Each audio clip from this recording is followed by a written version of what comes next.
The call in the night. Jake loved hiking alone. The solitude of the woods soothed him, and the crisp mountain air cleared his mind. Tonight, though, something felt off. The sun had dipped below the horizon, and darkness crept through the forest. He wasn't lost, not exactly, but the trail markers had vanished.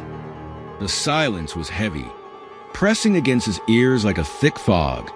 Then he heard it, a voice. "Jake, help me." It was faint, trembling, and eerily familiar. His blood turned cold. The voice was his sister's.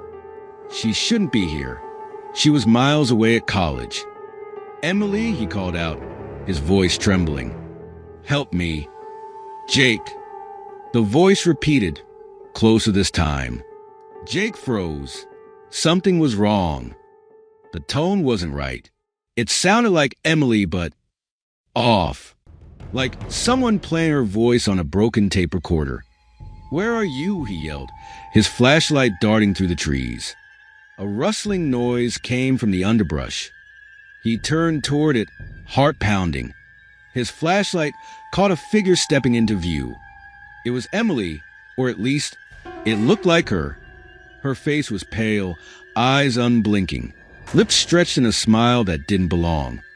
"Help me," she said again, her voice jagged, as if it were scraping its way out of her throat.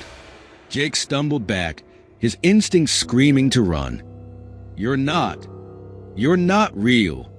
The thing tilted its head, smile widening. "Why would you say that, Jake?" Its voice warped, low and guttural, yet still somehow carrying Emily's intonation.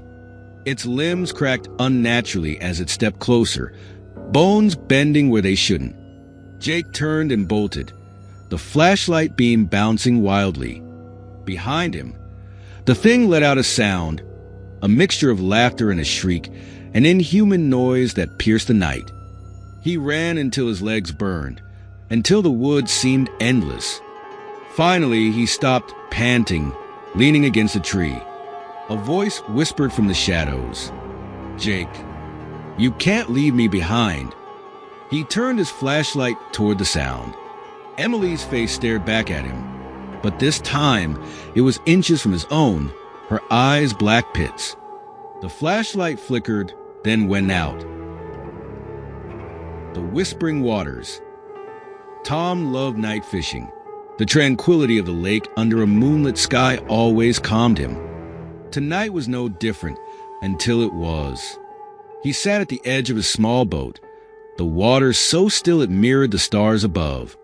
The occasional ripple from his line was the only sign of movement. The air was eerily quiet, with not even the usual sounds of frogs or crickets. Then, a splash echoed across the lake. He froze, his grip tightening on the fishing rod. The splash was too heavy, too deliberate, to be a fish. "Tom!" He nearly dropped his rod. The voice was faint, almost a whisper, but it was unmistakable. It was his father's voice, the father who had died 2 years ago. "Tom, help me." The voice called again, closer now. His breath hitched as he scanned the darkness.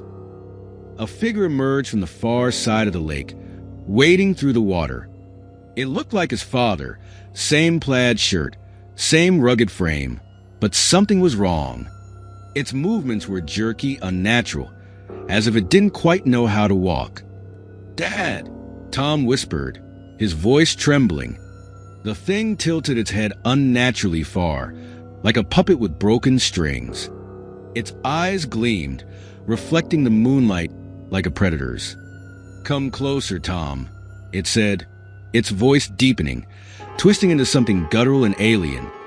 Tom's instinct screamed at him to row away, but he couldn't move, his body locked in terror. The figure stepped onto the boat, the wood creaking under its weight. Up close, its skin was wrong, stretched too tight, as if it were borrowed. "Why don't you hug your dad?" it growled, its mouth splitting into a grotesque grin, revealing teeth too sharp, too numerous. Tom grabbed the oar and swung, hitting the creature's head. Its neck snapped to the side but didn't break. Instead, it laughed, a wet, gurgling sound that made Tom's stomach churn. The boat lurched violently, and he fell into the freezing water. As he surfaced, gasping for air, he heard it whisper right next to his ear. "Run if you can." Tom thrashed, trying to swim to shore, but the thing was faster. It was in the water, moving effortlessly, its distorted face grinning just below the surface. The last thing Tom saw was a reflection of the moon shattering as it dragged him under.